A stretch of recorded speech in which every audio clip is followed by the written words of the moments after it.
nhớ rằng trong sai sật đời chúa lên chúa tù nó giờ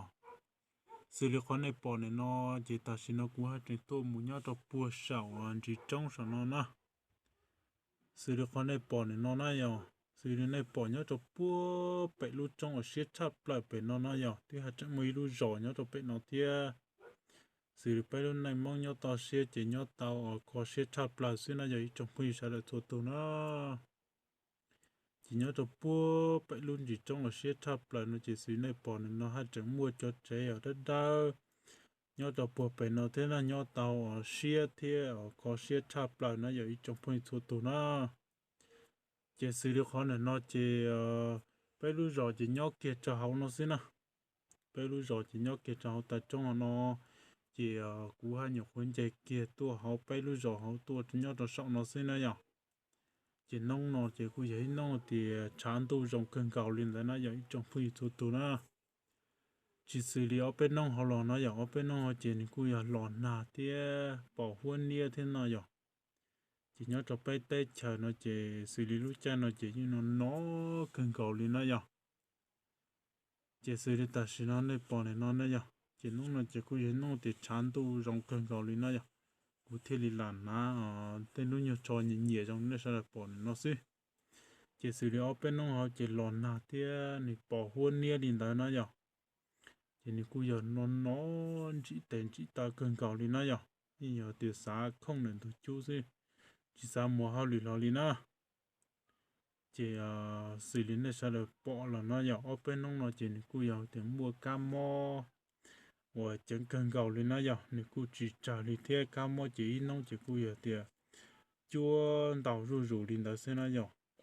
chỉ cứ vậy có thì nhiều xe cần gạo thì nó ít trong phía sau là số tụ nó chỉ nó chỉ là những mua cái ở dưới tàn cho lên nó rồi giờ tới cái chỉ là những mua dưới tàn cho chỉ như là một chỉ tàu ở xí khó tư là xí giờ một yếu chỉ tàu đó chỉ là lên nó rồi chỉ nên cứ vậy có thì nhiều xe cần gạo cho ít trong phía sau là số tụ nó rồi cho khó thì chỉ tàu sáng một khó tư là một chỉ tàu nó rồi chỉ cứ vậy họ để nhiều xe chập lại lên đầu thiên chỉ xử này bỏ này nó chỉ nhau chạy lòn trên chạy cam mo thiên này rồi chỉ một tàu rò lòn nó chỉ bù này rồi một tàu rò một nhỏ nâng trong ok tên đó này rồi chỉ nó chỉ mua phụ rồi mà thế nhiều thế chỉ cứ vậy họ tiền số xe chập lại lên đầu này rồi chỉ nó chỉ xử này bỏ này nó cứ vậy nó để rong cần cầu lên đầu này rồi chỉ cứ ở trên mỏ lửa nó chịu vừa thế chỉ cứ thế thì tua mù nhau rau nhau rồi bùa sọ thành trong sọ nó vậy cho họ để nhau trẻ mù gì và xì tay lòn hình trái cá mò thế này vậy chỉ cứ thế thì tua mù rau nhau cho sọ thành trong sọ nó tua mù bò xì tua mù lá chua sọ tên nó vậy cho họ sọ tên nó cháo xe chỉ tua mù lá chua sọ tên nó gì sai to trong họ phải lá chua và xì sọ tên nó vậy có ởอยู่ที่ดีchỉ mua cam mo thì chỉ choอยู่ที่ดีchỉ mua mò này vậy trong phong yêu là thua tù nó chỉ cứ hai cho ít trong phong yêu là thua tù này cho thì mù uo giò là gì mù lao lụa nhá tròn đạn trồng này nó nhở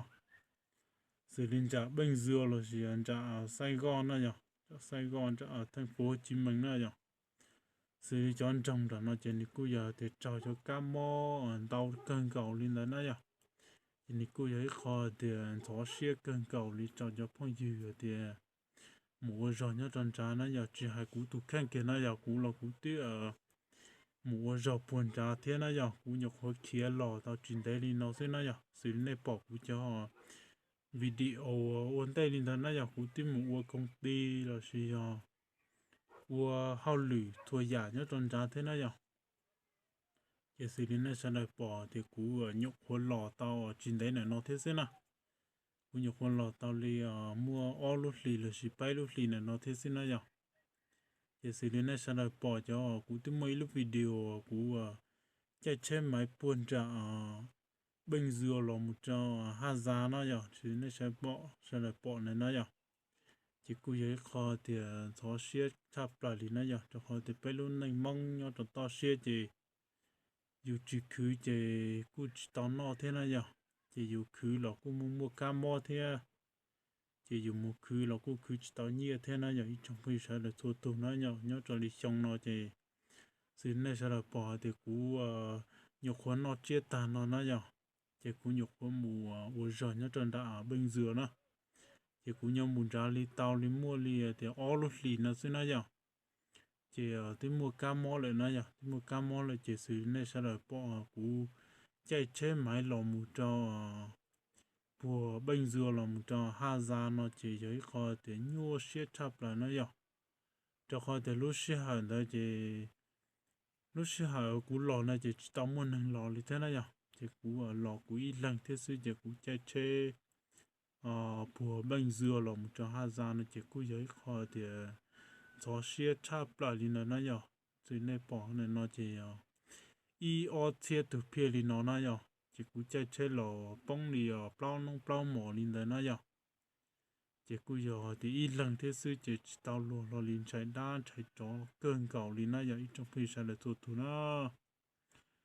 chỉ sự là con này bỏ này nó ta xin nó chỉ cú lò thì lò cho cháy là nó giờ cú lò cho cháy là chỉ cú giấy kho thì rong xe là cơn cầu đi nó giờ thì dù cho cá lò cho vào cho cháy là chỉ dù tôi chỉ cho cá mò thế chỉ cú giấy kho thì rong chắp là đi là cho dù đó nó giờ chỉ cú hay cho trong phía sau là tụt tụt thì này cho thì trận mua giò nhá tròn trả là gì à này cho mua giò cho hậu trong tên là nó giờ chỉ này cú ở tiền cho trong đông khẩu trà rong nó giờ có ở tí thay cho cam mò này nó giờ cho kho thì cho cam mò này chỉ ní cho cam mò thì kỳ chắp lại lên đó nó giờ này cú ấy cho cam mò thì chọn trái cần cầu lịch thiê chỉ cú hay cho trong phong dư sản đời số tuổi chỉ này sản đời trong chính phan này tụi cần cọ rong nó giờ chỉ ở đó có sản đời số tuổi này mua rau lò này mua khứ có tao ở nhiều chia tên này là ba sản đời lúc năng nó giờ cho kho thì xứ này bỏ thì bé nâng bé cho thì nhớ cho to xuyên là chỉ giờ thì bé chỉ mua giò thế chỉ bé chỉ mua nó chỉ là lina giờ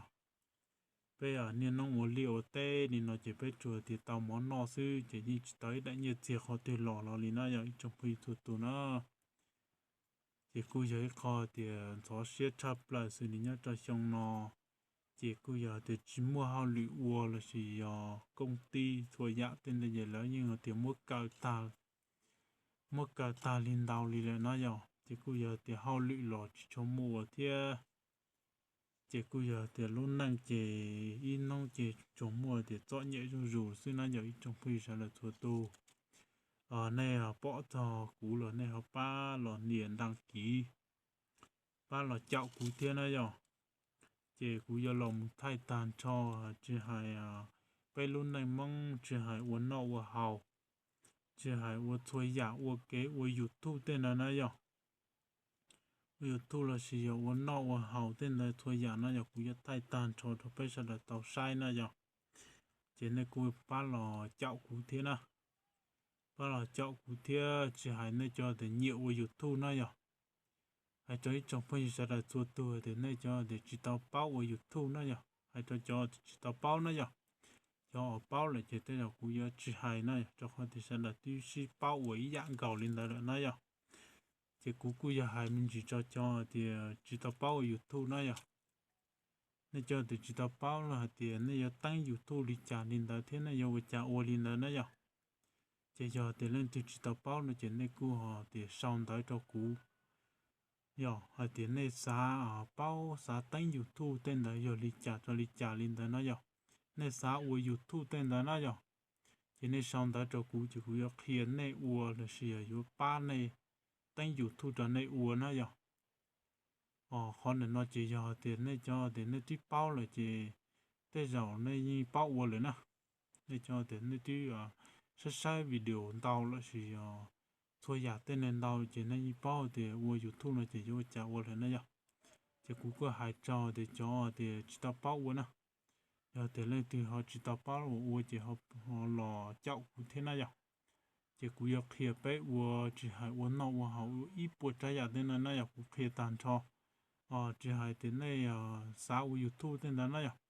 nên từ sau YouTube chỉ cũng có kia bé vô một họ bảo con đòn gì lên đó nè có bây giờ là ua tàu kia li nó này nhở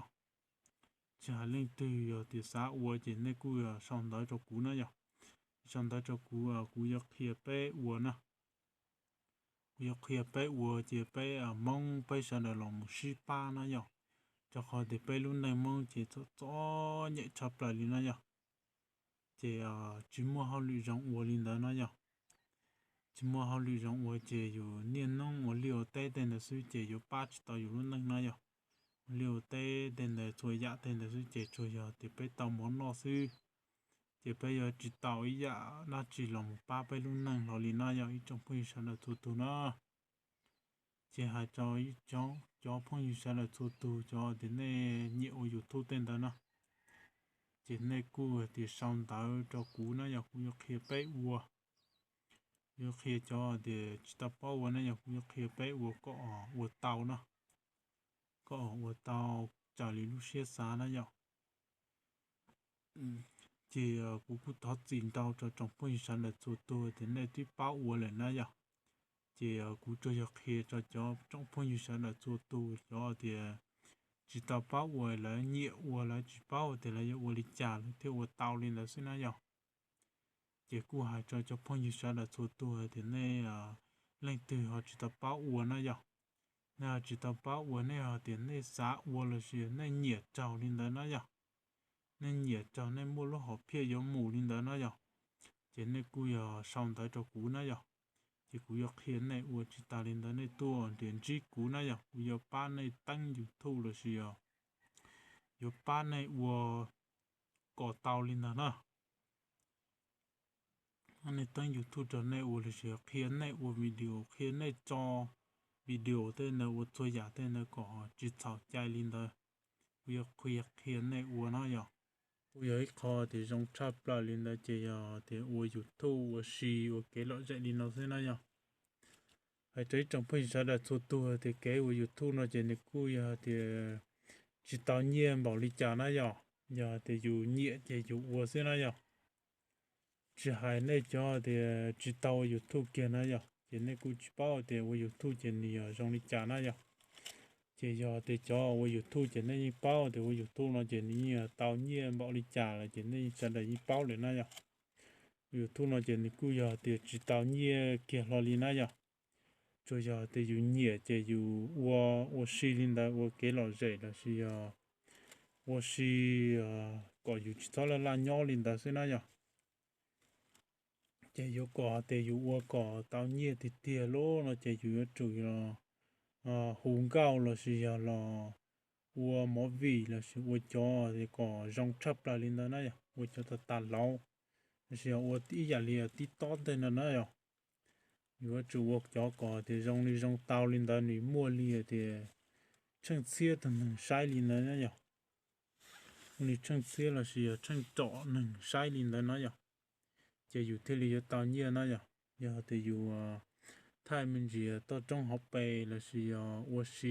xì lên nó tên nó sẽ chỉ cho họ để dù cho nâng đăng ký là chẳng trả thế nó nhở chỉ nếu cô thì chỉ tàu nhiều phải trả nó cô giờ thì ít lúc video nó chỉ cô giờ thì tao ít ở nhiều đông thì nó sẽ nó nhỏ chỉ cô giờ ít khó thì tôi chỉ tao nhiều kia nó đi nó chỉ giờ thì dùng nhẹ là chỉ dùng lạ ô sẽ nó nhỏ chỉ hai trong phương sao là thu tụ này cho thì nó nhiều ô YouTube nó nhỏ nó nhiều ô YouTube chỉ nó sao là cô lò bé sao là ship ba ô nó nhỏ lên từ xa ô giờ thì nó cho là họ thì mấy tiền này họ thì chỉ tao bao tăng YouTube nó nhỏ chỉ nên cú xong tới cho cú giờ cú yêu kia bé tăng YouTube thằng này nè tăng YouTube thì cú yêu kia này uổng nó giờ chỉ bây giờ là làm một sĩ ba uổng tên đó nè bây giờ là làm một sĩ ba uổng tên nó chỉ hai kia thì nhưng chỉ tao nhiều liệu chỉ bây giờ là sĩ ba uổng chỉ bé uổng sĩ đặc cái lọ dễ là sĩ đặc cái nhiều xe liền nó xí chỉ bé gì uổng sĩ sai tao trong học bài là sĩ uổng liệu tên là xí là nhở chỉ bé lòng sĩ ba uổng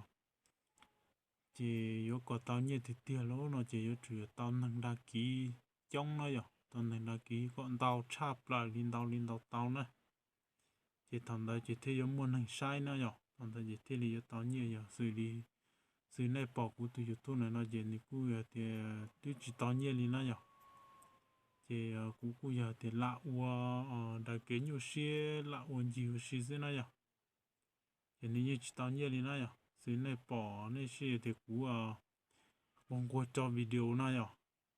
xử lý thế phong chuyện này nhở này cú nông thì cú giờ video chả cú thì qua video qua cho video lên nó nhở thì hãy cho sẽ là bao thì cũng từ YouTube này là gì thì cũng khi là thế thì cũng khi là thế thì để xem mà thì cũng chỉ tao nhiều đi nữa nhỉ nhiều nó chỉ cũng chỉ bao để cho tao tùy thế giờ tao đi nữa nhỉ cho khó thì ni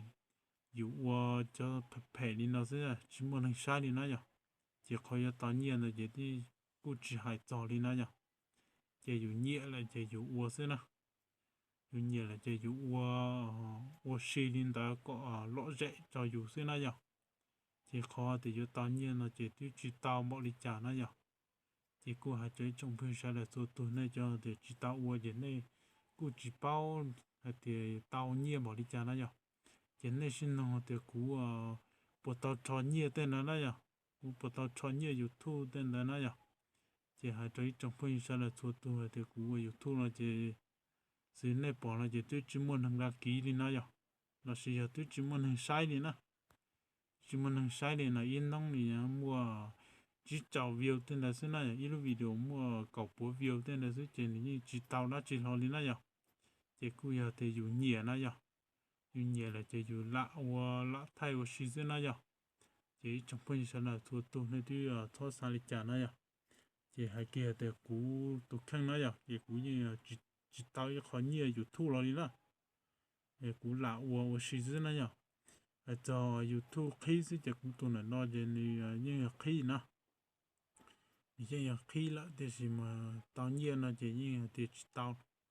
cho họ thì dụ nhung còn kỳ tên nó chỉ dụ xí thế nó thì chỉ muốn hàng sai thì chỉ dụ xí thế chỉ như chỉ tao nhiều đi nè chỉ cú hay chơi trong phim sao để tụ này sao để bao lên đó nó chỉ lên đó chỉ này chỉ bao chỉ này yon nông thì giờ ô li trả nó cú còn qua cho video lên nói cú bộ tao nó nhiều YouTube là gì bộ tao lấy nhiều YouTube tên nó rồi cú hay cho sao để bao thì cú chỉ tao bỏ ít khó nhiều YouTube là đi nó cho họ thì cú từ YouTube là nó gì như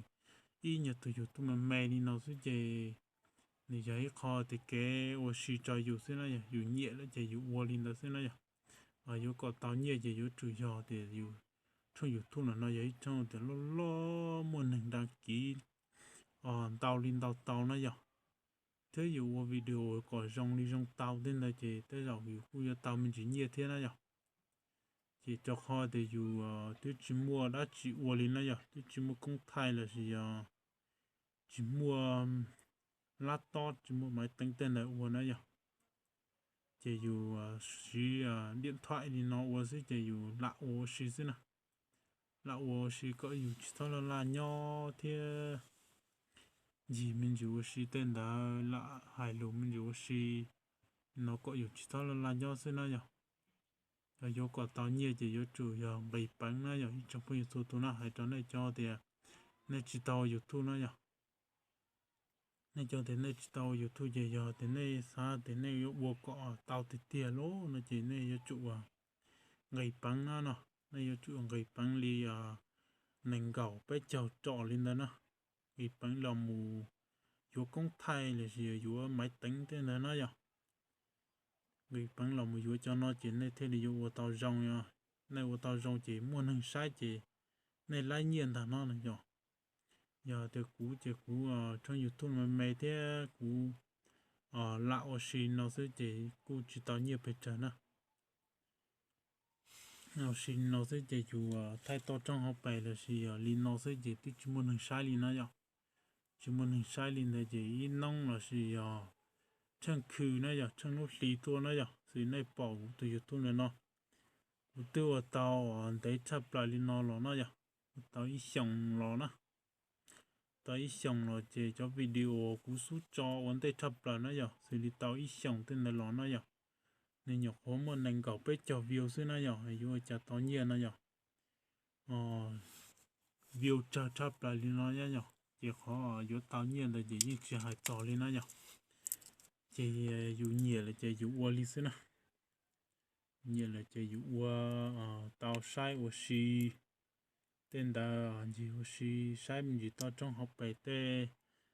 thay mình chỉ tê tao trong học bài của liệu tê nên đã cho ít trong bây giờ là tụi tụi nên sao là tao sai nên là suy bây giờ thì khó có ở YouTube nó có tao nhiều chỉ tao lên nó nhá như chỉ tới khó nhiều rồi thì nó chỉ dùng nhiều là chỉ dùng cả ua thì nó nhiều xin nó có lọ dễ cho dùng thực khang dưới nó vậy cho họ thì muốn mua cá mò thia chỉ dùng cu nhiều xì gì nhau cho bùa sọ từ trong sẽ xe sọ nó vậy có nếu mua cho chuột thì tỉa thiên này lạ chuột tên là nó vậy có dùng thế thì chỉ mua mò nó xử lú chai nó vậy lú chai nó chỉ cu giờ lú chai đến tu nò lại nó vậy lúc nó chỉ cú lâu trừ thế nòng tà li nó nhở chỉ dù cú chú tao tua giết chả thế dù sự tên nông nó chỉ dù cú giờ tí nó thì rong nông chỉ cú chán tu cơ thế chỉ dù cú chú tao tạo tua mùa giết chả sau tên nó tua mùa nhiều xí nó nhở tua mùa giết chả sau tên nó có dù chỉ cho để ta hậu nó nhở có dù chỉ cho là nho thế có dù thì chỉ cho thành trừ là chỉ giờ cú chết đi hậu tên là nó vậy thì họ dùng chấp lại chỉ cú hai cho trong phim sáng là số tu thì tới in tu nó vậy xử lý này bỏ thì cho cá mò nó chỉ ni cú chỉ trả lên nó vậy ni chỗ mua chua tôm mù sư chỉ hai cho sáng là số tu thì này dùng mù xì là xì giờ dùng mù cho họ từ lối trên này sáng là dùng nấu khẩu trà có rong nó vậy dùng bỏ ví dụ lúc sáng thì có rong nó vậy có chỗ tôi chỉ cho trào cho tụi cá mò này nó vậy giờ thầu thì dụ trào cho tụi cá mò này nó chỉ những cái giấy kho để nhua cho dụ nó vậy chỉ những cái bỏ hiện dụ sáng thì nó vậy thì cô hai trái trong bây giờ là chỗ tôi này cho để mù khó từ là nó sẽ là trong trứng pha trong bỏ khoản cho có rong nó bỏ khoản cho khoản trừ có rong nó vậy có sẽ là chùa mua cái nó cá nhau rong thế nó chỉ sử dụng con này bỏ này nó cũng dần cho nó sẽ là thì nhau để chắp lại nó nhỉ chỉ cũng ở trâu cho trong sẽ là chùa tu còn này hai trường ba chậu là một sai cụ thế này nhỉ chỉ này cũng là ba đăng ký là chỉ ba lại cho cụ thế này nhỉ chỉ cũng giờ thay tàn cho chỉ hai uốn nọ hậu này nhỉ chỉ hai uốn liều tây là chỉ thua trái giả tên là vì thay tàn cho bên mông luôn này nhá cho nhà to xe rồi này sẽ là tàu sai này nhỉ chỉ xử lý lúc xe hai ta sẽ nói chỉ cũng do là một thay mình gì ở lúc trong này nó là gì nhớ cho bé ở xa rồi này nó cho bé sẽ là tàu sai nữa nhỉ cho nên sẽ là cú là cho cú sai nè xử lý bé lúc rõ thì nhớ cho xa tọ nó nè còn nó chỉ cú nhau kia cho xong thì trong giờ này bỏ tan cho bé ở lúc rõ bé ở bé xa rồi này nó không tí xí nó giờ trong bây giờ là tụt tụt nó chỉ lo ta xin nó bé một sai tàu nó xử lý này bỏ này nó nói à nó chỉ trong gì trong này nó chỉ cứ cho bé ở sai tàn cho để luôn chỉ trong nó một cho bé nó bé gì này nó một cho bé nó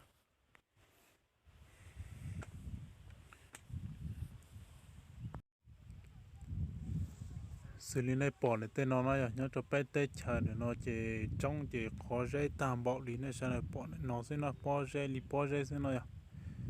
chỉ mới chọn đồng chỉ mới tuần đồng lo rồi thì nó bỏ dễ ngừng cầu sẽ nè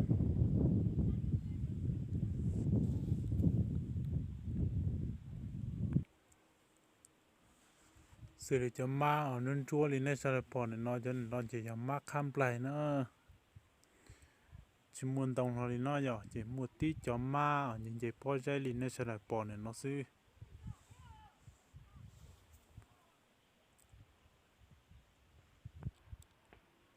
xử lý này sao lại bỏ này nó giờ bỏ ta chỉ cũng nhon gạo nó trả lúa nhưng cho dễ là nó là hậu cá dễ không nó giờ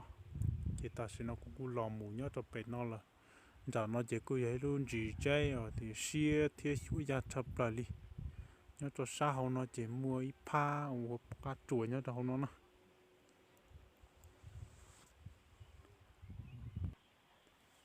chỉ ở nhớ trong để nó giờ để nó chỉ phải lú giò nó phải lú giò chỉ nhớ rằng cầu cho sát tụi nó chỉ ở xử lý này bỏ khó đất đá họ nó giờ họ đất đá nó chỉ ở cú lú chế nó giờ cú lú chế ở hai chân uất tàu tàu nó giờ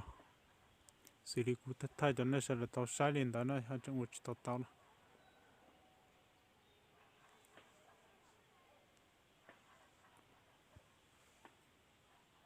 thì vừa cho bé tàu một cho sát bé nó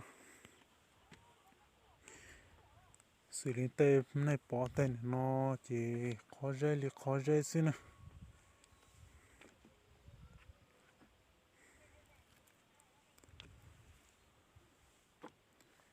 bỏ dễ chỉ chẳng xin nó một khó dễ to chập lại lên là thiên này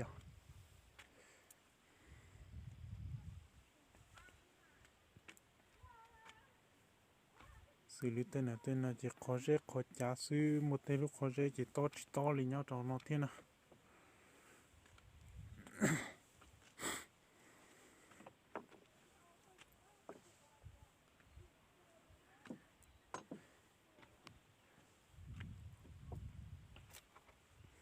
tên này nó chỉ mua tên nhà chả ma đó đi lên này sẽ là bỏ này nó sư như chỉ mua ít thùng tông nó đi nó nhỉ chỉ mua ít thùng tông lo nó đi nó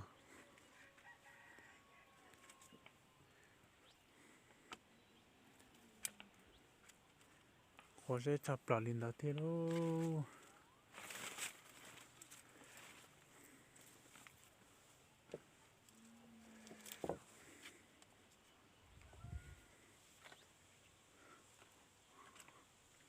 thì nó cú cầu dễ mà dễ lên dễ xí nè